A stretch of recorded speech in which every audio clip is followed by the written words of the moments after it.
Yeah, eat, sleep, fantasy, you rockin' with the best. NFL Fantasy Football Podcast. We talking mock drafts, running backs, better follow the conversation with John, Dale, Christian, and Armando. Screaming Eat Nation, we doing what we like.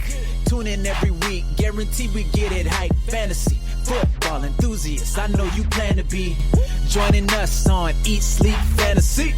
Yeah, Eat, Sleep, Fantasy. Eat, Sleep, Fantasy. All right, welcome to another episode of Eat, Sleep, Fantasy. With me, or my name's Armando, and you can follow me at Thundercrest, but with me is John Chapman. What's up, John? Dude, what a great week. What a crazy week. And if you are joining us, you know, this is usually our waiver wire, news notes, move people up and down, and all that kind of stuff. There has not been a more important week for the waiver wire, and man, quite some time. So many injuries all across the board. So, and at important positions that affect a lot of other guys. Lots of QB news. So, glad that you're here with us. It's going to be a very information-packed episode, and I am going to try to find as many ways to insult Armando during the podcast. That's okay. Just don't insult my dog.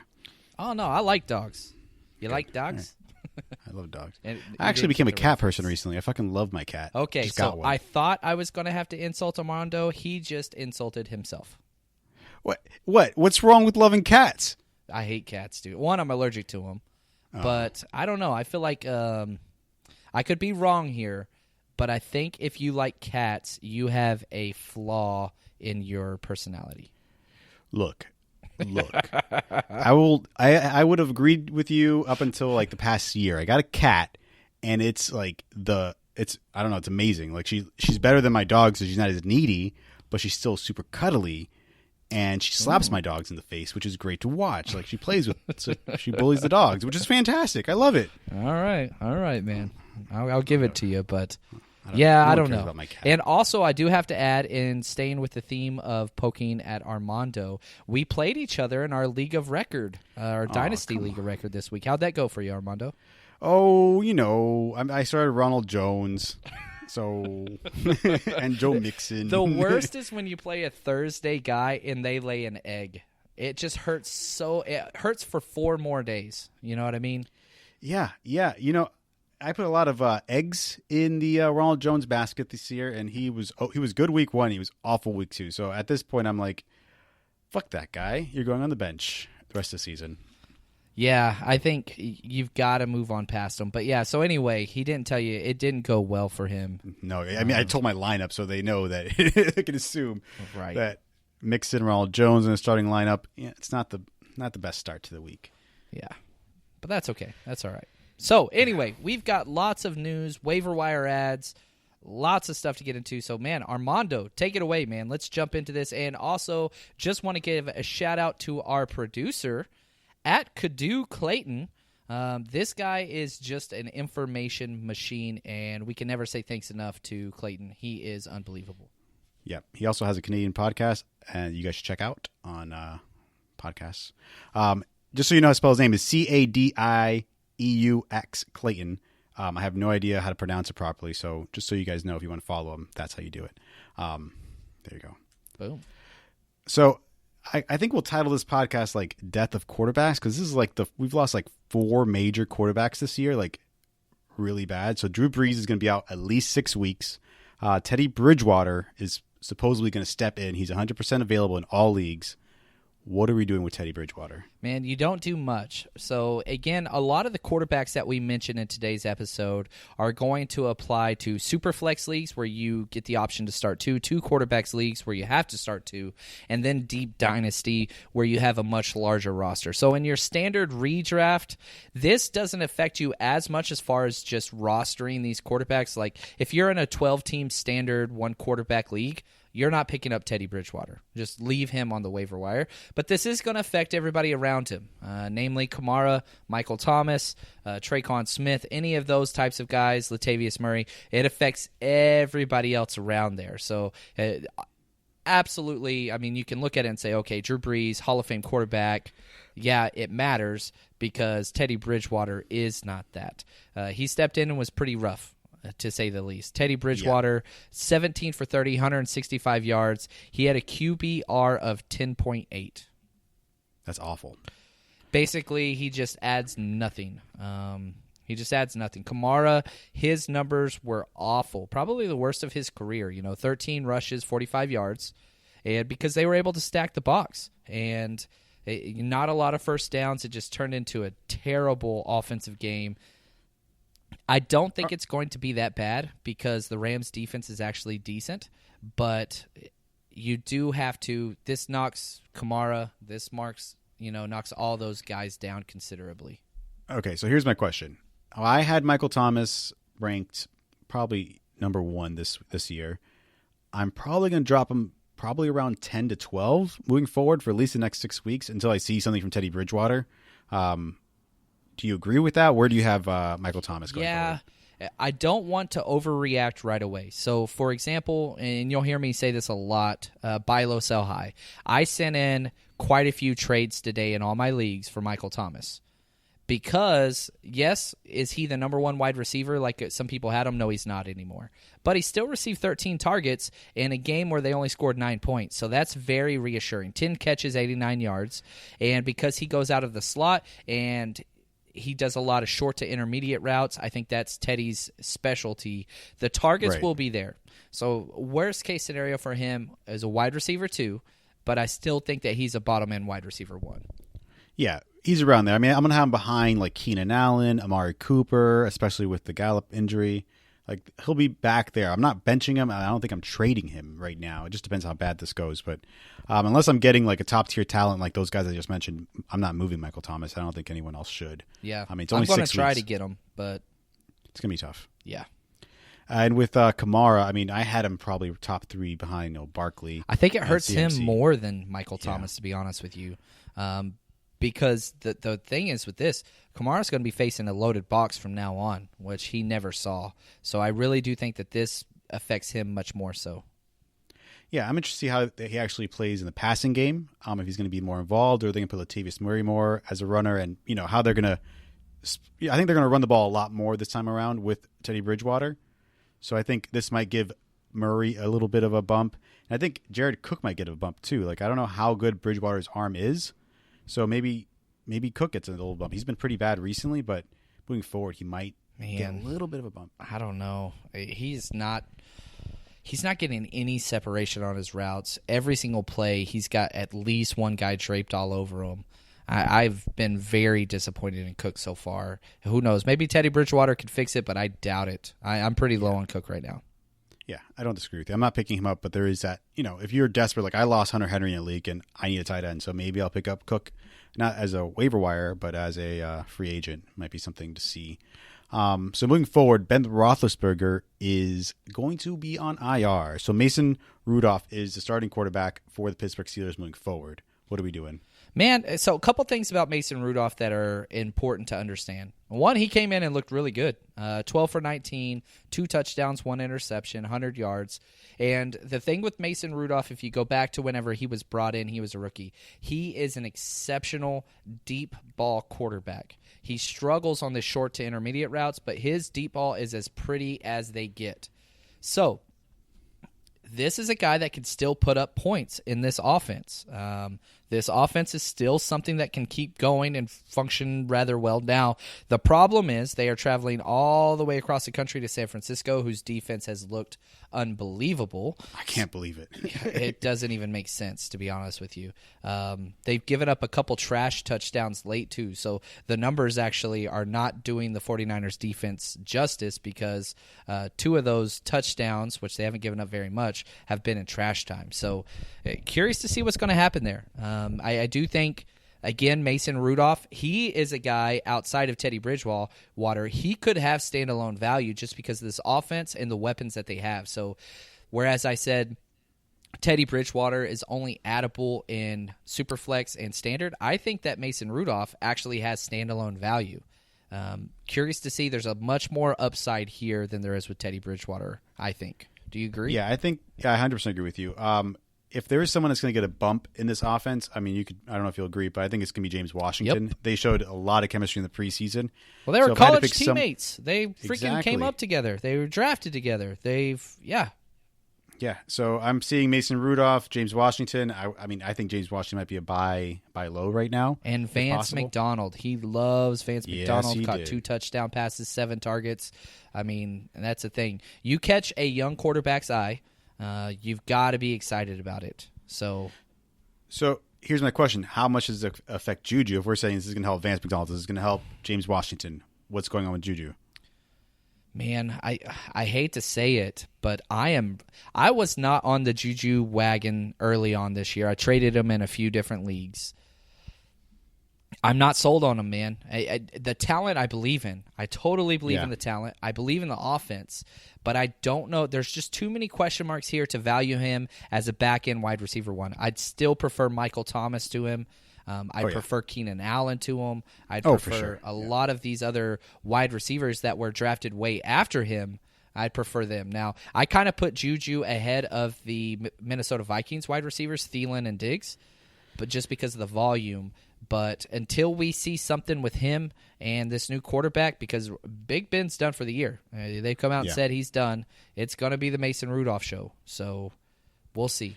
Yeah, I completely agree with you. I think Juju is going to be a wide receiver too. I think I had him drafted as a wide receiver too. So he's going to be around the Kenny Golladay train, around the who else do we have around there? Man, I might take Golladay over him too. Yeah, I think I have Golladay ahead of him as well, but I think that's where I have him. You know, like Calvin Ridley, Kenny Golladay, that realm. I don't think Juju's going to be a wide receiver 1. If you were drafting him there, you're fucked. Yep. So before we move on to the other guys we have on our waiver wire, we have Mason Rudolph, Teddy Bridgewater, Jacoby, and Minshew. Can you rank these for me? Okay, I'm going to go. I think that you got to go Brissett first. Then I'd go Gardner Minshew, and then I would go Mason, and then a huge drop down would be Teddy Bridgewater. So if you had to go quarterback, again, Jacoby Brissett, he's put up solid points back-to-back weeks.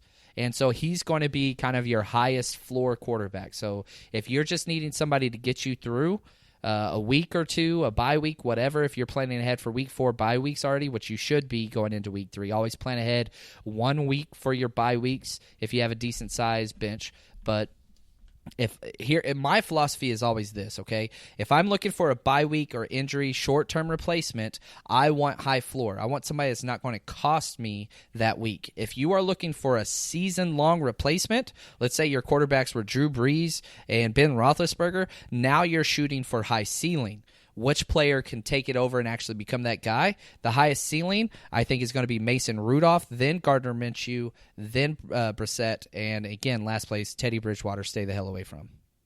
Yeah, I 100% agree with you. I think in dynasty formats, I think Mason Rudolph is the one to own by far. I mean, Gardner Minshew has looked really good. We don't know anything about him. He is a rookie, 6th-round draft pick, but he's looked great. So as long as he continues, he might be the number 1 between the 4. Have you seen his outfits? No, I know he has a giant-ass mustache. He does, and the funny thing is, so like his pregame routine is in the locker room with the media present and coaches and everybody around there. He likes to go through a full stretch routine and nothing but a jock strap. Are you serious? Yeah. Oh, that's dude, awesome. There's so much to this guy. I mean, like, he is Dirk Diggler. That's just who he is. And I love it. I like this guy. I like him. So we're going to move on to the running backs. Devin Singletary is day-to-day. He did get injured in a non-contact way, so that's worrisome. But news came out today is just day-to-day. Frank Gore is available in 97% of leagues. What's happening, John? Man, Frank Gore should be the guy to own. He really should be. You look at just the differential and snaps and or carries, it's Frank Gore. Frank Gore got 43 snaps to Devin Singletary's 23, and the run distribution as far as touches was even more. Frank Gore 19, Devin Singletary 6. Now, Singletary's making a lot with what he's getting, averaging over 9 yards a carry, touchdown back-to-back games. But it seems like Frank Gore is what they're going to rely on. I really do believe that.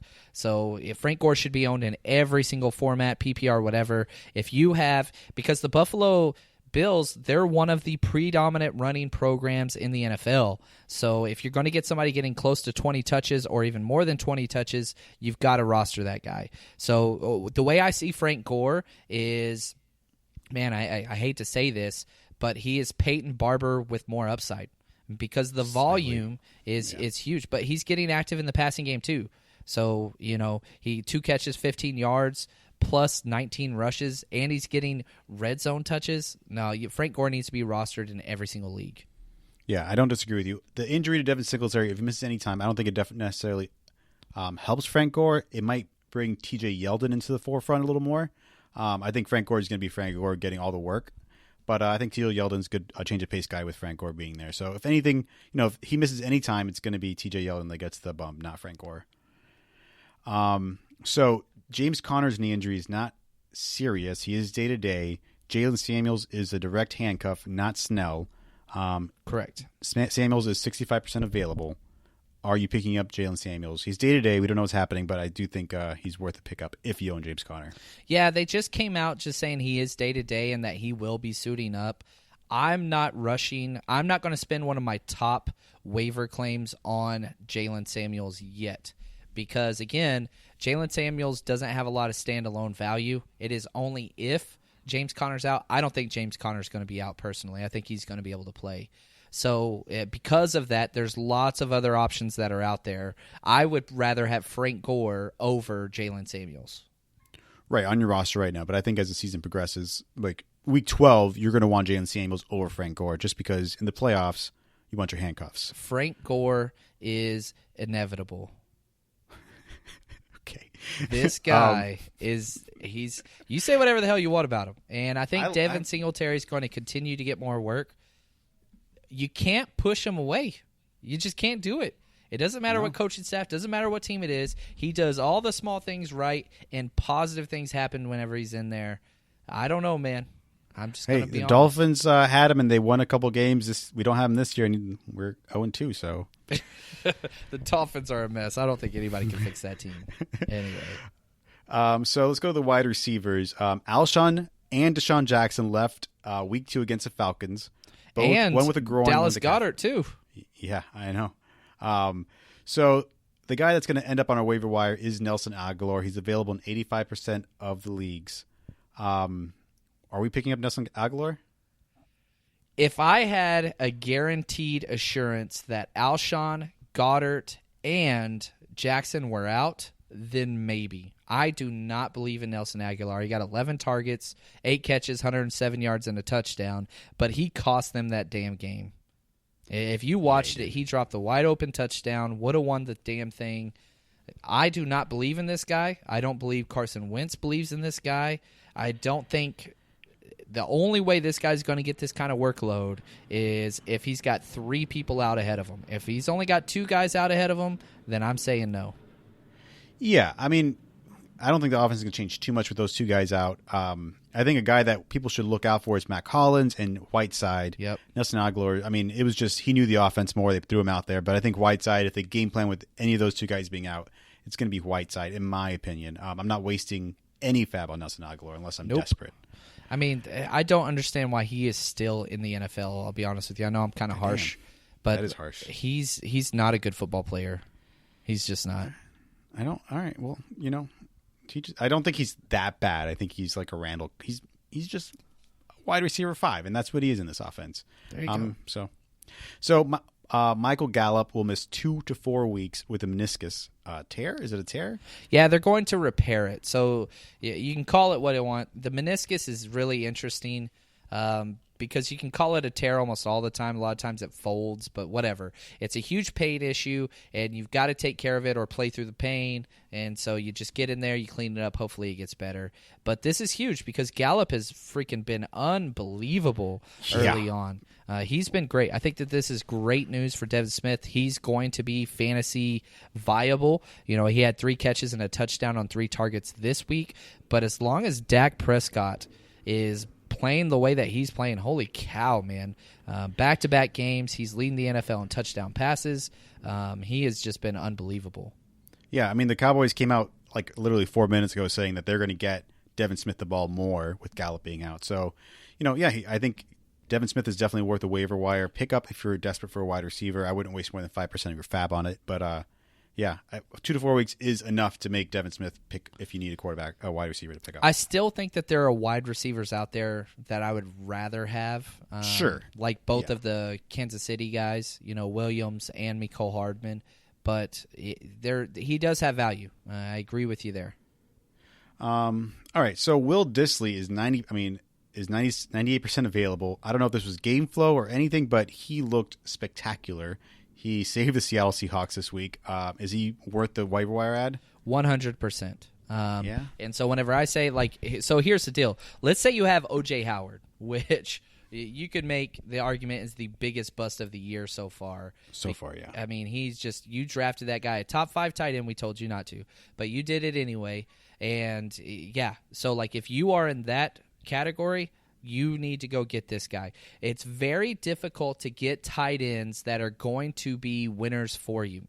Now, the Seattle offense is intriguing to say the least because they don't throw the ball very much. Russell Wilson did throw it 35 times this week, which is a lot for him. But 5 targets, 2 touchdowns, anybody that Russell Wilson likes, you need to get. And so Will Dissly seems to be the guy that is going to be there in the red zone. He's not going to be a huge PPR guy, but it doesn't matter if you're getting that type of touchdown volume in the red zone. Yeah, Will Dissly needs to be owned if you have any issues at tight end whatsoever. Yeah, I'm picking him up. I have Hunter Henry as my current tight end. He's injured, so yeah, I'll definitely be adding him. You need to do that. So Demarcus Robinson and Mecole Hardman are also going to be on our waiver wire column. One's 99% available and 73% available. Which one are you grabbing? Williams should be the grab first. Mecole should be second. Now, having said that, they're both insanely valuable. But if you just look at, so Mecole Hardman had 6 targets, and Robinson had 6 targets as well. But Robinson was the number 1 wide receiver. So if you went to week 1, the number 1 wide receiver was Sammy Watkins. You go to week 2, Robinson was the number 1 wide receiver in the NFL. 172 yards, 2 touchdowns. This offense can be anybody. So if you can get both of them, get both of them because they are both going to continue to have insane value as long as Douchebag is out. Now, even after Douchebag returns, these guys will still have standalone value. And I think long-term, Hardman, look at this offense and what they are doing. Yeah, but it was against the Oakland Raiders. I think that it's going to be Travis Kelce and whoever the number 1 is. This week it was Demarcus Robinson. Sammy Watkins was a nobody. But that's the thing. Sammy Watkins had 13 targets. They are throwing the ball like crazy. And whenever you have a quarterback that can throw 4 touchdowns in 1 quarter. Yeah. All right, you're right. He did do that. And he had touchdowns called back. Mecole Hardman had 2 touchdowns called back. That dude could have been the number 1. So I do think that this offense has room for 3 wide receivers whenever they're trying to throw the ball like they are. And then you add to that, LaShawn McCoy and Damian Williams are both injured now. I think they'll be okay long term, but they're going to throw it more.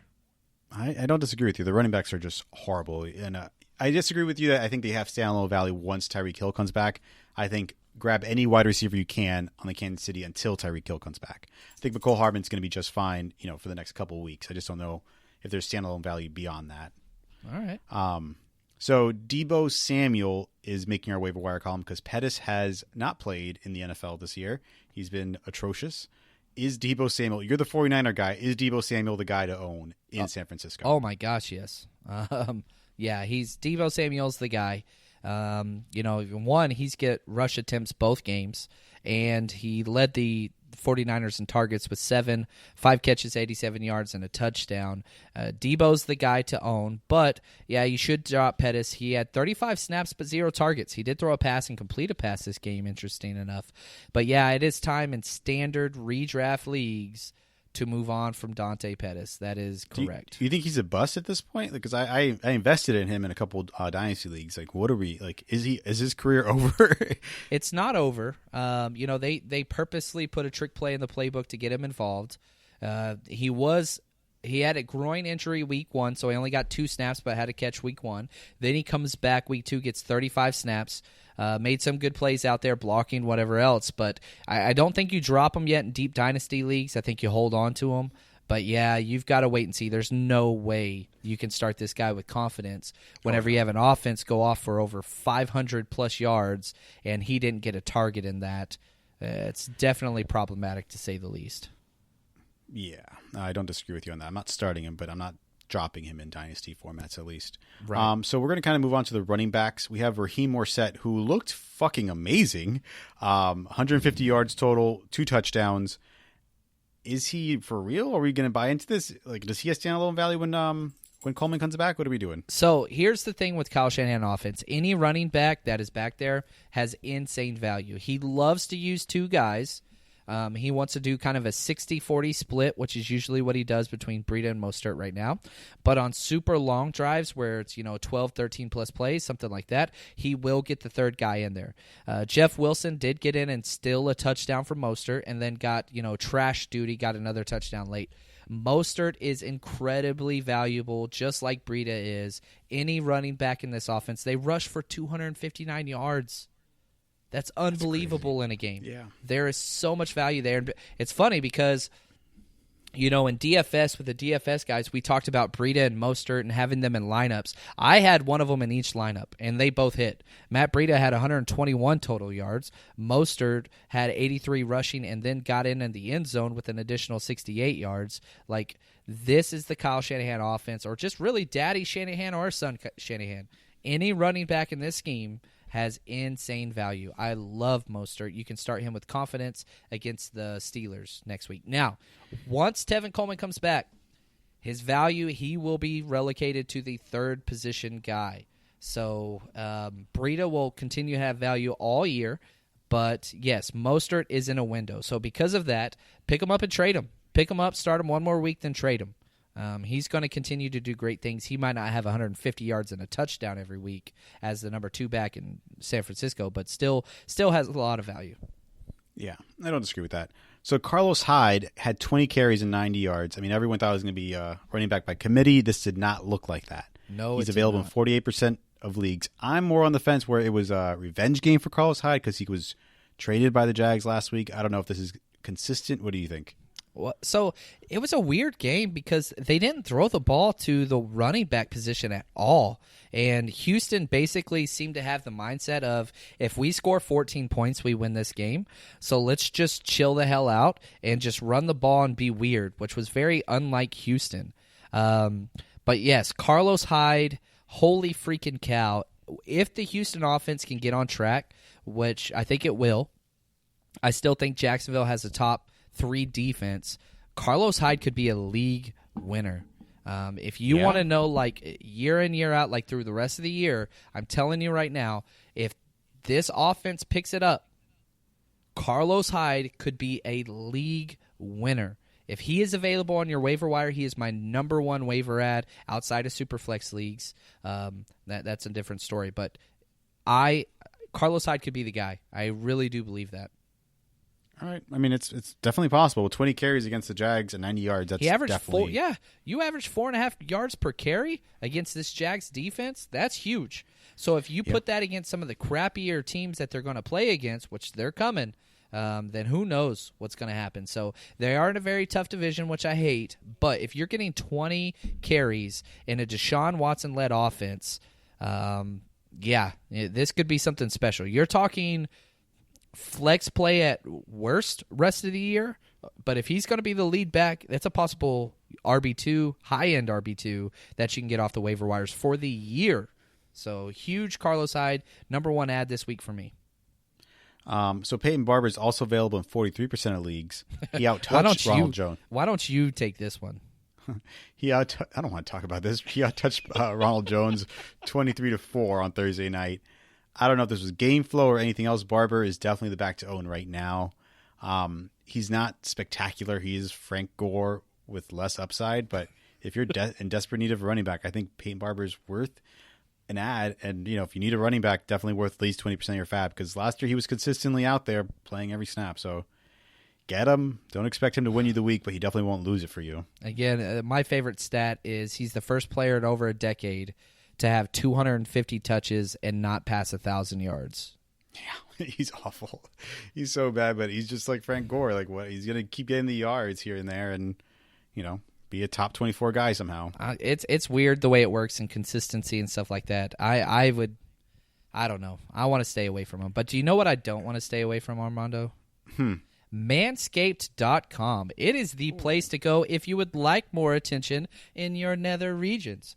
And guess what? If you use the promo code ESF at manscaped.com, you get 20% off the entire order plus free shipping. And if you buy one of their kits, you also get an awesome travel bag. I actually use this travel bag. It's pretty nice. It's leather, carries all your stuff, and it's not like one of those like cheap flimsy ones that feels dirty. It's very, very nice. So if you want to clean up your downstairs area to make it look more appealing to whomever, I would like to make mine look more appealing to Armando, but I'm just going to throw that out there. Just what's up. I will present it to you. That.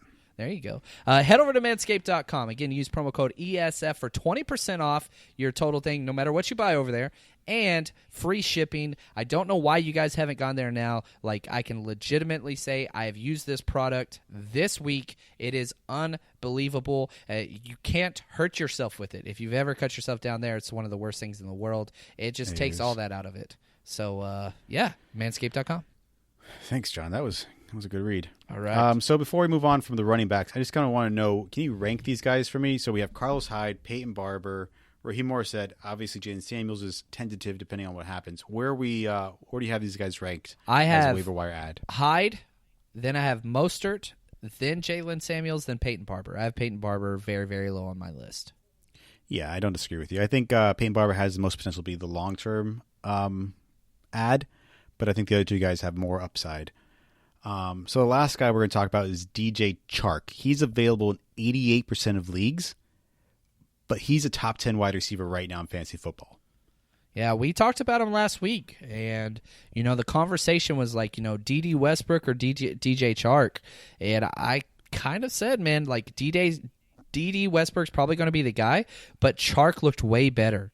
And sure enough, Minshew kept chunking him the ball deep, 7 catches, 55 yards, and a touchdown. Chark's going to be the guy. It seems like, if we've seen anything with Minshew, it's that Conley, DJ Chark, Westbrook number 3. It's just kind of the pecking order early on now. It's just been a 1.5 game sample size.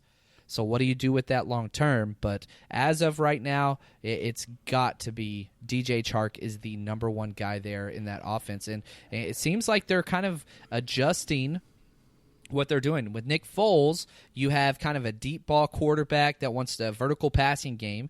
But with Minshew, he's the exact opposite of that. He's a dink and dunk, highly accurate guy. He goes 23 for 33 pass attempts.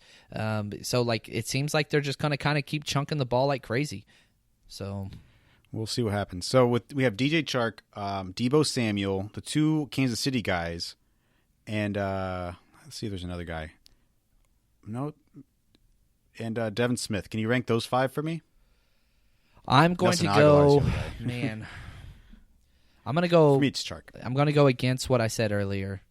Yeah, I want Cole, then I want Williams with Kansas City. Both those guys first, then Deebo.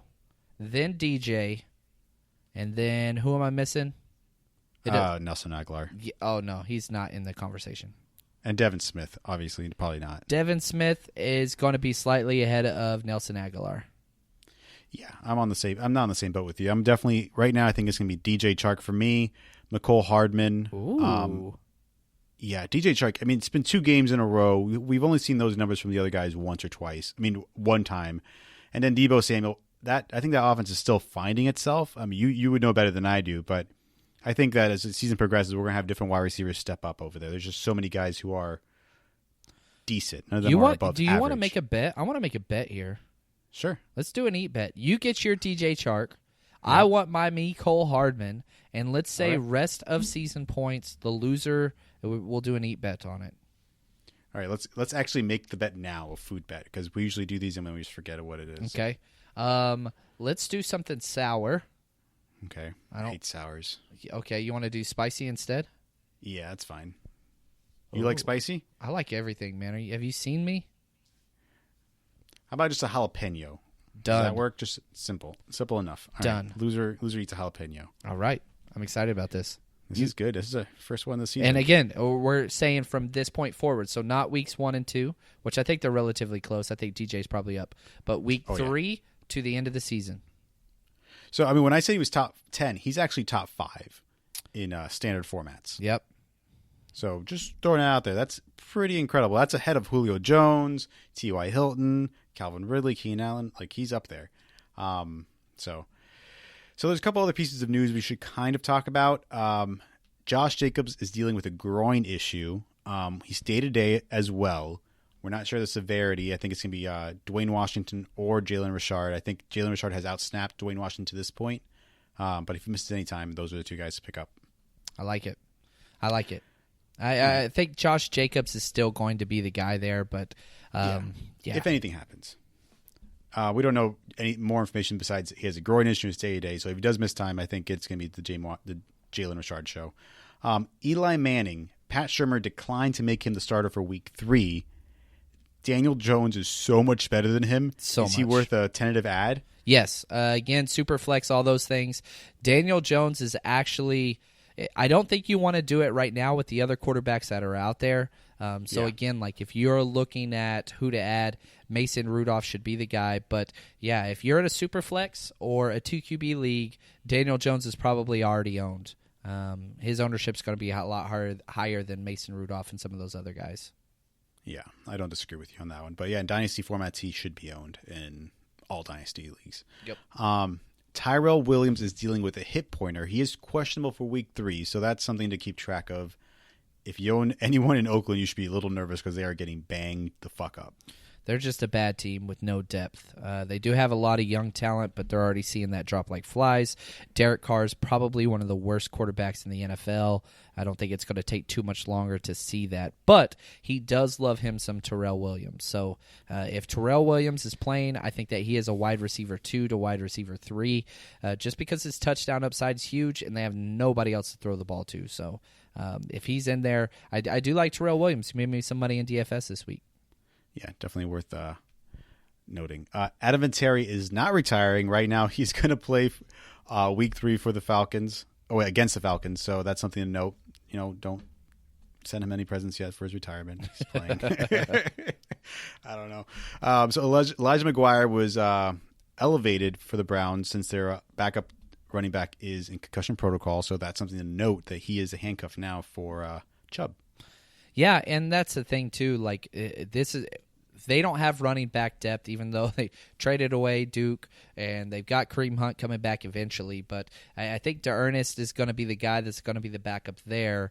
I don't really see Elijah McGuire getting a lot of work, but he's just going to be like a handcuff guy. Yeah, no, I don't disagree with you. Ty Johnson is look like the backup to Kerryon Johnson. Yep. Do you agree? I mean, he got a lot of work last week. 7 touches, 36 yards isn't bad against the Chargers. No, there's no doubt about that. Like, it's going to be him that's there. It's an interesting thing just because it's such a shitty coach team, the Lions. Yeah.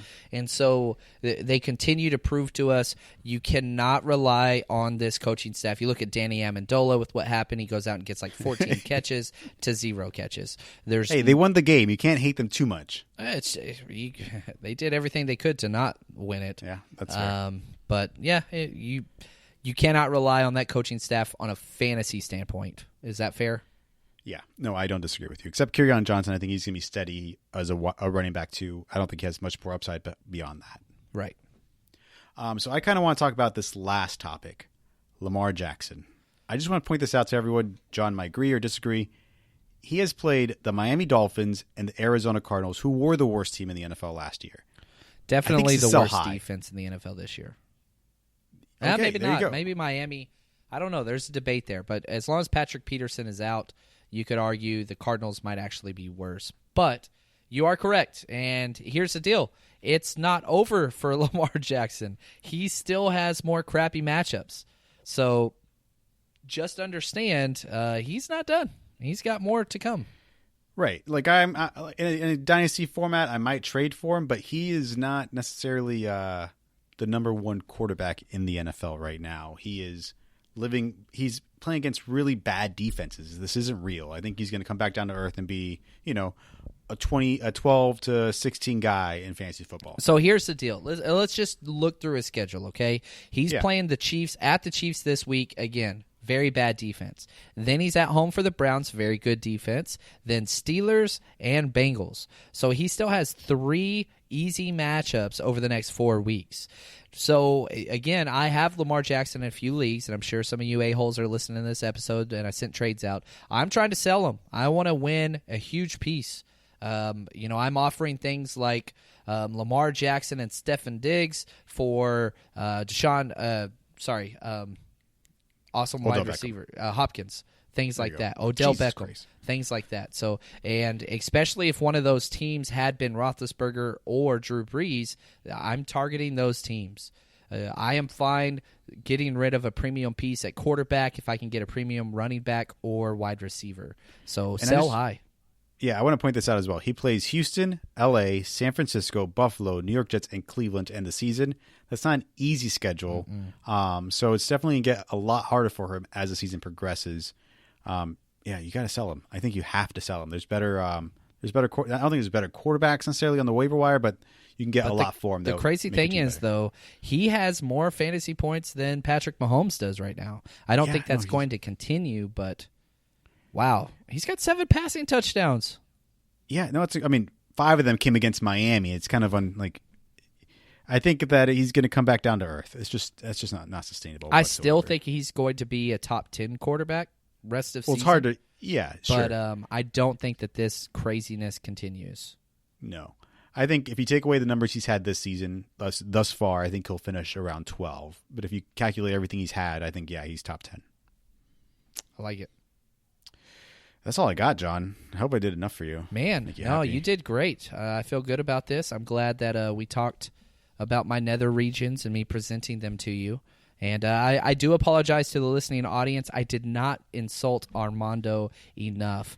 But not once. I know. You know what we could do next time? Let's put our video feed up there, and that'd take care of all the insults we need. There you go. Yeah, show my triple chin off. I do want to give a shout out to all our writers. We've been actually producing a shit ton of articles this season so far. We're like professional 10. Almost. I know. I'm liking it, man. 3 a day is coming out. So, there's Michael Reese out there, Benjamin. We have a new guy named Austin. Clayton, obviously, and JJ are dropping 2 articles a week. They're just killing it. And Ryan and John. So I just want to say thank you to everyone that's actually producing the articles for us. And hopefully we keep this going. Yeah, I like it. So if you have not already... make sure you hit subscribe. Our YouTube page is on fire. Head over to Eat Sleep Fantasy on YouTube. Make sure you hit that subscribe button because we are putting a lot of stuff out on there. And other than that, you got anything else, Armando? That's all, folks. That was cheesy. Oh, we got it in right there. We're done. Yeah.